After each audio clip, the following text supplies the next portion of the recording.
So we're doing a little bit of modifications on the electric 2-inch dredge made by Vortex. It's the Vortex electric motor.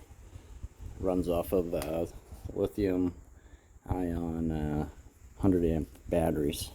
This thing does rip. We did a little test run with it. It didn't have too much actual run time because we were configuring with hoses and whether we were going to use the dry land hydroforce nozzle or we're going to use a traditional standard jet and nozzle like on a bigger dredge.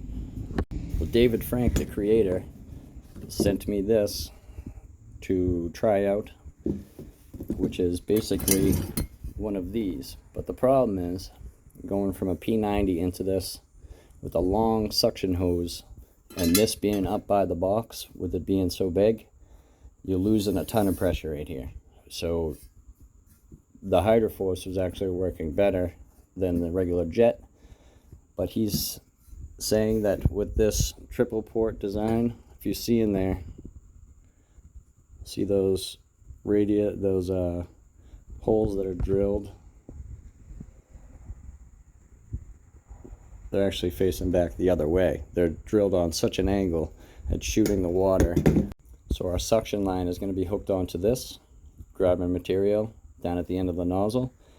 Our high pressure line coming in off the pump is going to go into this, and the way that he has this built, if you see there's an inner chamber there where these sides are built up.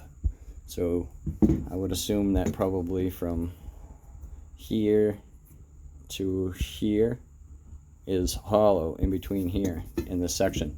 So when water gets shot down in here at high pressure, it's going to go in and it's going to go through those ports and push all that water out right here. So it's going to create a lot more pressure, but in a larger diameter pipe.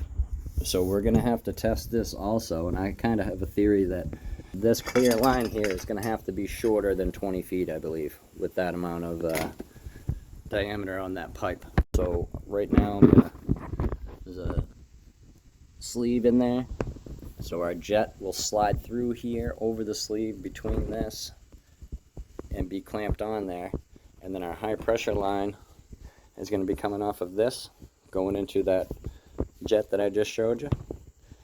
Our intake line will be bringing water in from here, sending it up here through about a 1.5 to 2 foot pipe through that jet. So it's going to create a ton of pressure.